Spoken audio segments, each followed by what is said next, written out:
अस्सलाम वालेकुम व्यूअर्स, कैसे हैं आप। उम्मीद करती हूँ खैरियत से होंगे। इंशा फूड चैनल में मैं आज आपको पाकोला का जूस बनाना बताऊंगी। तो चलें स्टार्ट करते हैं। ये हमारी पाकोला है, तो अब स्टार्ट कर लेते हैं।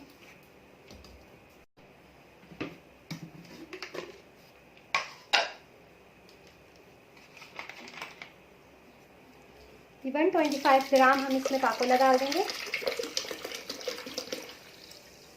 ये 125 ग्राम हमने पाकोला डाल दी है इसमें।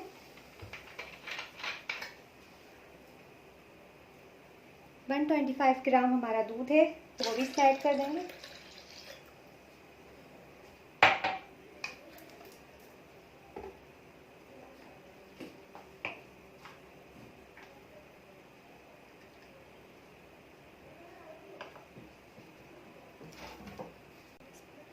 टू टेबल स्पून इसमें कोई शरबत है, आप शक्कर नहीं ऐड करेंगे इसमें।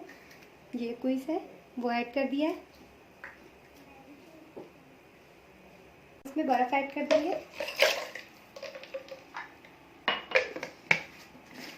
अब स्टार्ट कर लेते हैं।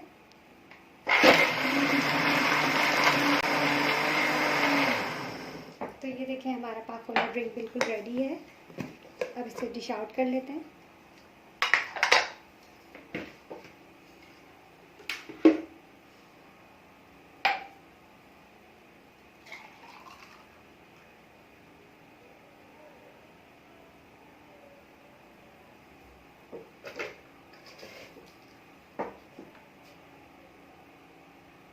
तो ये देखें, हमारा पाकोलो का जूस बिल्कुल रेडी हो गया है। तो प्लीज़ मेरे चैनल को सब्सक्राइब कीजिए, लाइक कीजिए, बेल आइकॉन को ज़रूर दबाइए। नेक्स्ट वीडियो में मिलते हैं। अल्लाह हाफिज़।